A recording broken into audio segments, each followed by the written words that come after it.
आजम खान की विधानसभा सदस्यता समाप्त। रामपुर सीट रिक्त घोषित 3 दिन पहले ही मिली थी कोर्ट से सजा। खुशी की लहर। रामपुर की एमपी एमएलए कोर्ट द्वारा बृहस्पतिवार को सुनाई गई सजा के बाद शुक्रवार को विधानसभा सचिवालय में आजम खान की सदस्यता समाप्त करते हुए रामपुर सीट को रिक्त घोषित कर दिया है। विधानसभा सचिवालय ने रामपुर सीट रिक्त घोषित किए जाने संबंधी सूचना चुनाव आयोग को भी भेज दी है। अब चुनाव आयोग इस सीट के लिए उपचुनाव की घोषणा करेंगे। इस कारण हुई सदस्यता रद्द। सपा के दिग्गज नेता आजम खान को भड़काऊ भाषण देने के मामले में कोर्ट ने 3 साल की कैद और 6,000 रुपए जुर्माना अदा करने की सजा सुनाई। हालांकि सजा सुनाने के बाद कोर्ट ने आजम खान अपील दाखिल होने तक 25,000 रुपए के 2 जमानती दाखिल करने पर अतिरिक्त जमानत दे दी। आज शाम को आकाश सक्सेना भाजपा नेता के आवास पर खुशी की लहर दौड़ गई। आजम खान की सदस्यता रद्द को लेकर लोगों में खुशी का ठिकाना नहीं रहा। आतिशबाजी के रामपुर में फिर एक बार दिवाली मनाई गई। एक दूसरे को मिठाइयां बांटी गई। रिक्त घोषित सीट किए जाने पर क्या बोले आकाश सक्सेना भाजपा नेता, आइए सुनते हैं। उनके प्रयासों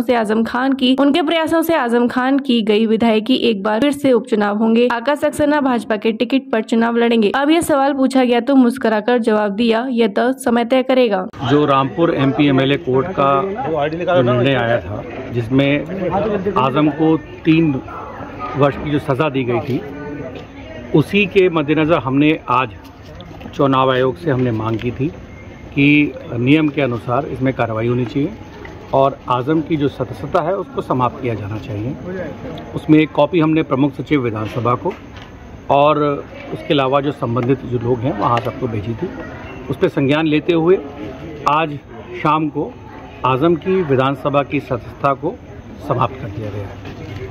आपने विधानसभा जब किसी को कोर्ट के मामले में जब कभी सज़ा होती है तो उसमें विधानसभा की सदस्यता या संवैधानिक पद से इस्तीफा देना होता है, उसको रिक्त किया जाता है। तो अब अगला कदम आपका चुनाव की तरफ है। अब आगे देखते हैं, अब ये शुरुआत है, बाकी अभी आगे देखते हैं आगे क्या हो रहेगा, जो पार्टी का निर्णय होगा उसके।